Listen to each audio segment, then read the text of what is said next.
এখন আমি কী করছি দেখেন বন্ধুরা, আজকে আমি মাছটা দেখে দাও, এটার মধ্যে মাছকে ভাজিয়ে রেখে দিয়েছি, আর এটা মাছ দিয়ে একটা পকোড়া বা কাটলেট মতন বানিয়ে রেখে দিয়েছি, কাটা চাড়িয়ে সুন্দর করে ছোটো বাচ্চাদের জন্য। ঠিক আছে, এখন দেখেন আমি এটাকে দিয়ে দিচ্ছি। তারপর দেখেন দুটো তেজপাতা দিয়েছি। দেখেন এটা হলো আদা দিয়ে জাল বানাবো মাছের, আদা দিয়ে জাল বানাবো।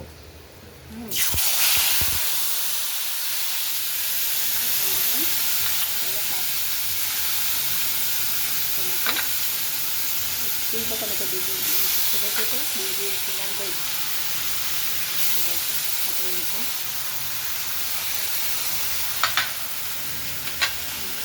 সব দিয়ে দিলাম। এখন এটাকে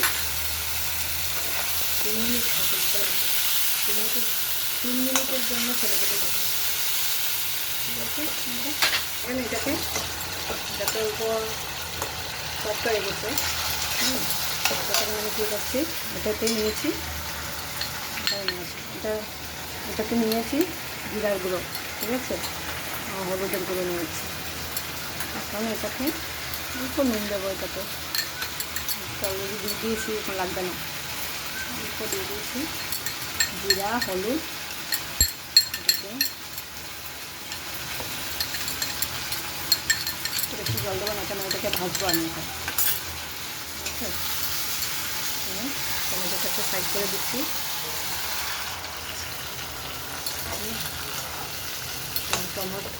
টমেটো আর মশলাটা আমাকে আরও 2 মিনিট করতে হবে বন্ধুরা।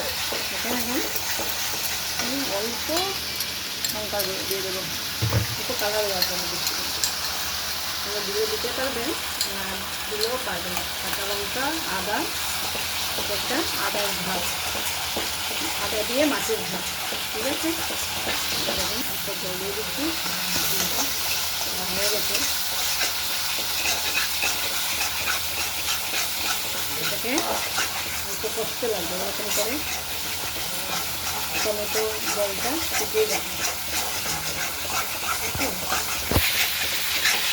খুব সিম্পল একটা, এই সময়তে এটাকে করবে যে এটা অল্প সময় লাগাবে, একটু ধরে দিলাম হয়ে গেল না।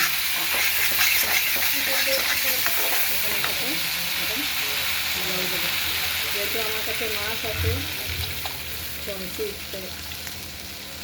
এখন এটাকে আর বেশি জল দেবো না। এখন দেখেন আমি কী করছি, এই জলটা অল্প হয়ে গেছে।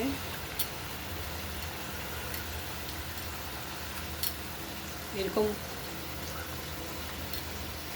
ভালো করে এটা বলকানি উঠবে, তারপর এটাকে মধ্যে বাবলস হচ্ছে না, তারপর দেবে দেবো। আর এইটাই বানিয়েছি বাচ্চাদের জন্য। আমার বাচ্চাগুলো কাটা খেতে পারে না, এটা ছাড়িয়ে এটাকে সুন্দর করে বানিয়ে ভেজে রেখে দিয়েছি। এখন এটাকে এটাও দিতে পারবেন, মানে এমনি তো খাওয়া যাবে, ঝুলের মধ্যেও দিয়ে খাওয়াতে পারবেন।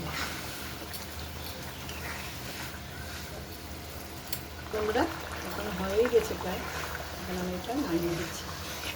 ঠিক আছে বন্ধুরা, এখন এটা দেখবেন, সাবস্ক্রাইব করবেন। আপনারা দেখছেন, আমার কত ভালো লাগছে দিদিভাইরা, ধন্যবাদ। আমি আরও ইজি করে নিয়ে আসবো, একদম সিম্পলে খেয়ে দেখেন। এটা মাছের ঝালটা খেতে কত ভালো হয়। বাই বাই বন্ধুরা।